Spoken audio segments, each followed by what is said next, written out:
வணக்கம். நாமக்கல் மாவட்டம் சேந்தமங்கலத்திலிருந்து நான் வரல்வாக்கம்மா பேசுகிறேன். இன்னைக்கு பார்க்க போகிறது வந்து புற்றுமண்ணோட ரகசியம் தான் மக்களுக்கு நான் சொல்ல போகிறேன். புற்றுமண் அப்படின்னாவே தெய்வம் குடியிருக்க இடத்துல எல்லாமே புற்று இருக்கும். அந்த புற்றுக்கு ஒரு நாகம் இருக்கும். நீங்கள் கேட்கலாம், ஆச்சரியமா என்னம்மா இங்கே புத்து இருக்குது, இந்த புத்துல வந்து பாம்பு இருக்கா பாம்பு இல்லையா அப்படின்ற ஒரு கேள்வி வரலாம். பாம்பு வந்து இன்னுமே கோதுமை நாகம் அம்மாவோட புத்துல இருந்துகிட்டு தான் இருக்குது. இந்த புத்துல மண் புத்துல மக்களுக்கு தெரியும். மக்களுக்கு குட்டி போட்டு வெளியே வந்த காட்சி எல்லாமே பார்த்தாங்க. அம்மா வந்து மயானத்துல தான் இருப்பா. இந்த ஒரு கோயிலை பொறுத்த வரைக்கும் அம்மா நடுவூருக்குள்ளார தான் இருக்கா. இன்னமும் சாதாரணமான கூரையில தான் அம்மா வாழ்ந்துகிட்டு வராங்க. அங்காள பரமேஸ்வரனாவே தெய்வம் வந்து இங்க ஏரியில தான் இருப்பாங்க. இங்க வந்து அம்மாவோட சிறப்பு அப்படின்னாவே நடுவூருக்குள்ளார தான் அம்மா வந்து குடியிருந்துட்டு இருக்காங்க.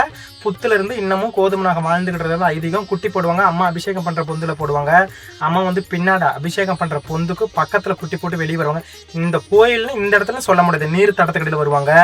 அம்மா வந்து கலசத்து கடையில் வருவாங்க, புடவை கடையில் வருவாங்க. எந்த பக்கம் இருந்து எப்படி வருவாங்கன்னு தெரியாது. வந்து காட்சி கொடுத்துட்டு அவங்க வாக்கில் போயிடுவாங்க. நான் உள்ளார நுழைவேன். அம்மா வந்து புடவையில படுத்திருப்பாங்க. அம்மா அப்படின்னு சொன்னாவே வழி விட்டுருவாங்க. அதுக்கப்புறம் குழந்தை இல்லாத வரும் தம்பதியினருக்கு மாதம் தோறும் அமாவாசை அன்று புற்று மேல அம்மா வந்து இந்த மசாலா கொள்ளை நடக்கிறப்போ இந்த பயிரெல்லாம் படைப்பாங்க. அம்மாவுக்கு வந்து கும்பப்படையல் பிரசாதம் அப்படின்னு சொல்லிட்டு அங்காளுக்கு இருட்டு கும்பம் திருட்டு சோறு. இருட்டு கும்பம், அந்த இருட்டு கும்பத்துல அம்மா வந்து இந்த பயிர் அள்ளி கொடுப்பாங்க.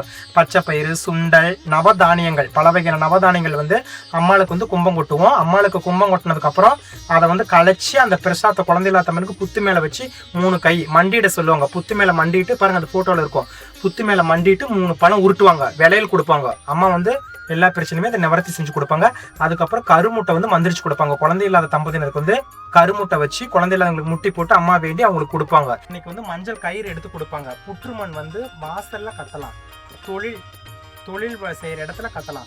அதுக்கப்புறம் வந்து வயல்வெளிகளில் விவசாய நிலத்துல கட்டலாம். நோயால் பாதிக்கப்பட்டு வருவாங்க, அவங்களுக்கு அம்மா எடுத்து கொடுப்பாங்க. அதுக்கப்புறம் குழந்தை இல்லாத வருவாங்க, அவங்களுக்கு கொடுப்பாங்க. எக்கச்சக்கமான பிரச்சனைக்கு அம்மாவோட புற்று அள்ளி 3 கை கொடுப்பாங்க. இது சரியாயிரும். சேந்தமங்கலம் அங்காள பரமேஸ்வரனோட புற்றோட ரகசியம் அப்படின்னா இன்னைக்கு நான் சொன்னதுதான் புற்றோட ரகசியம்.